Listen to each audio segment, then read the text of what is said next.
All right, let's talk to our guest now. He is. You can follow Dr. Jasser, by the way, at at Dr. Zuhdi Jasser on Twitter. Dr. Zuhdi Jasser. And Dr. Jasser, how are you today? Great, Dennis. It's always great to be with you. And once again, Doctor, well, I lost my sheet, is why I'm humming, so I don't have all the stuff in front of me. So I'll just give you his Twitter and get on to it. Let's talk about the embassy closures. I wish we'd pull up stakes in that part of the world. I know you're going to say, well, we can't do that. We have to have a presence. Yeah, I'd take a year off and just let them think about it. But your thoughts on the embassy closures? Well, I have to tell you, first, as we finish our holy month of Ramadan, the holiest night somehow ends up being hijacked by these nutcases who continue to remind us that that's the greatest threat to Americans in the world is Al Qaeda. It hasn't disappeared. I will tell you, though, that I was very disappointed, not only as an American but as a Muslim, to see my commander-in-chief basically put our tail between our legs and disappear from 22 different embassies. I don't think that's the right message to send. I can tell you there are times that when I was in the military where we had only necessary staff deploy or report to work, so you can definitely do a downsized reporting. I mean, we left our ambassador in Syria for months longer than we should have, and yet he was still there to basically send a message that we were with the people. So here you have all these countries in which you have different factions of fascism fighting, and Al-Qaeda sends a little message between Zawahiri and a guy, for you Arabic speakers, by the way, Wahshi means the wild beast, was the name of the guy who we send the message to in Yemen. They send one message to each other, and we withdraw from 22 countries. I mean, the message is very concerning, and I'll tell you, August 7th is the anniversary of the bombing of the embassies in Kenya and Nairobi and Tanzania. And these guys believe in anniversaries. And that bombing, by the way, on August 7th, 1998, was because of American deployment in Saudi Arabia, which had been 7 years anniversary from 1991, August 7th, which happens to fall this year at the exact same date of the last day of Ramadan, which is tomorrow. So this is a legitimate threat. But withdrawing from 22 countries sort of shows that this is the post-American president, not the one that leads the world. I got to go different than you on this one, Dr. Jasser, and you know what I think of you. Our guest is Dr. Zuhdi Jasser. He is the founder of the American Islamic Forum for Democracy and the author of A Battle for the Soul of Islam, an American Muslim patriot's fight to save his faith. I'm so sick of it. I'm so sick of them figuring out anniversaries and blowing our people up. Plus, I think the president has the added thing right now is he can't have any more stink on him with an embassy blowing up after the consulate, so he's got to move on that.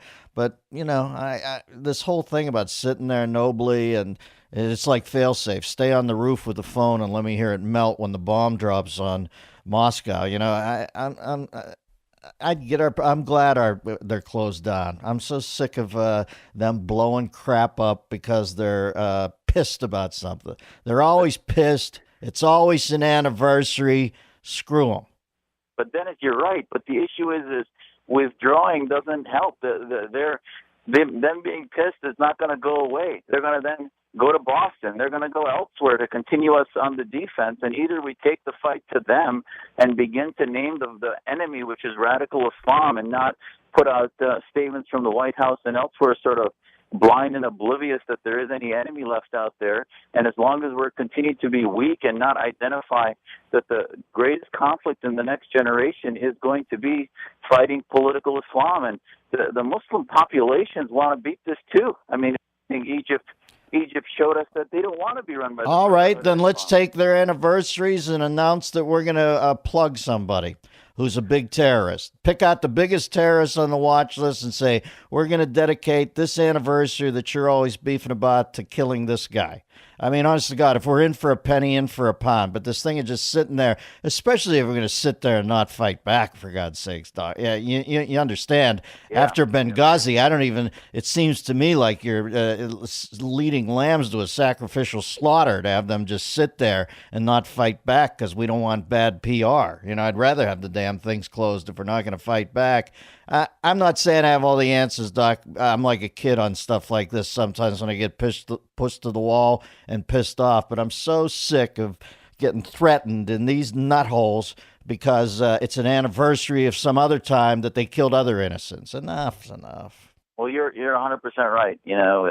We have in many ways the wrong commander in chief, but that's our commander in chief right now, and I think he still has decisions to make and continue to have America lead rather than retract.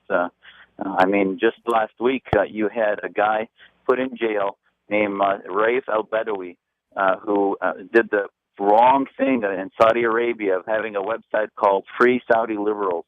And he was given 600 lashes and 7 years in prison was his sentence. And our government says nothing. And Saudi, meanwhile, because we're maintaining these friendships and alliances, the people of Saudi Arabia who want to see their government change and Muslims all over the world see us as basically helping their oppressors. So I think, we either have to push the White House to do the right thing or we sort of accept the disappearance of America being the leader of the free world. Doc, I don't even understand how a human being, how do you get 600 lashes and live? You know what I mean? I don't get that. In essence, Sharia. Sounds like a death sentence. Doc, over there, like you said, and give us this man's name again because he's a heroic cat. Raif Badawi? Yeah, Raif Badawi. It's just an amazing story because not only is there Raif Badawi, but there's Muhammad al-Khatami and Kashgari and so many in Saudi Arabia that all Badawi did was he had this website and they arrested him for insulting Islam. Now, I'll tell you, when I was in Saudi Arabia in February, you'll sit with a minister of justice and he'll tell you, we allow people to dissent privately, but it's when they get too popular that they cause chaos and dissent. And if we let them speak too loud, the conservatives, the real Wahhabis will take over Saudi, and that will not be in anyone's interest. And so basically they create these monsters.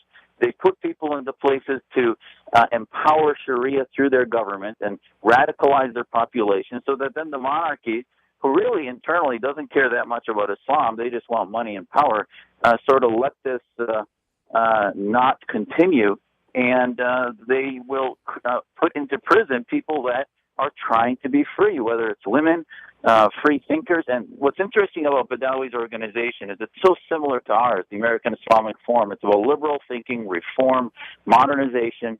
And, if I had been in Saudi Arabia, that would be me. And yet President Obama has said nothing. All he needs to do, just like President Reagan when we were fighting the Soviets, if you read Nathan Sharansky's book, he said when he heard Reagan start to identify prisoners of conscience and identify the Soviet Union as the evil empire, he knew he'd be free. This is what we need to do rather than have the Saudis and others look upon us as the continued empowerer of their oppressors. And Badawi is just a perfect example of somebody who we should be championing. Mm-hmm. Now, Doc, we haven't talked to you real quickly. I've got around a minute here since the Rolling Stone cover on Sarnav. That was sickening, huh? Yeah, the cover was sickening, but, I took a different take. I wrote a piece in the Arizona Republic basically saying what I think my conservative friends and many missed is that the picture was real. If we think that, terrorists will always look like Hassan, who's on trial today with a beard and a jumpsuit, and, that makes us feel better, the bottom line is many of them can look like me. And if we don't start to figure out the ideology and figure out what begins to radicalize them to become a separatist movement and hate America, that's the real story. And Rolling Stone's 10,000 words basically made it into apologetic that he was a victim of mental illness rather than the reality, which is he was a monster that looked like the Muslim next door, and we need Muslims to wake up to this.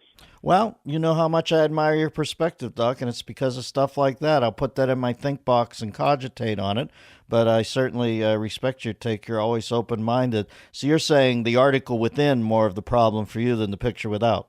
Exactly. All right, Doc, you good? Life good? It's wonderful. Looking forward to finishing the fast so I can get back to a normal daily dietary regime. Well, I hope the fast doesn't go slow. And stay out of Saudi Arabia, baby. They're going to snag you one day, and I'll be visiting you over at the Gulag Arcanadio. Exactly. I'll do that. All right, baby. In America. Good to talk to you. Dr. Zuhdi Jasser, show's go-to Muslim, back here on Terra Firma. And what's with the fast, Christian? Why is he fasting? Ramadan. Let's just get a little pudgy around the middle. The Dennis Miller Show on the Dial Global Radio Network.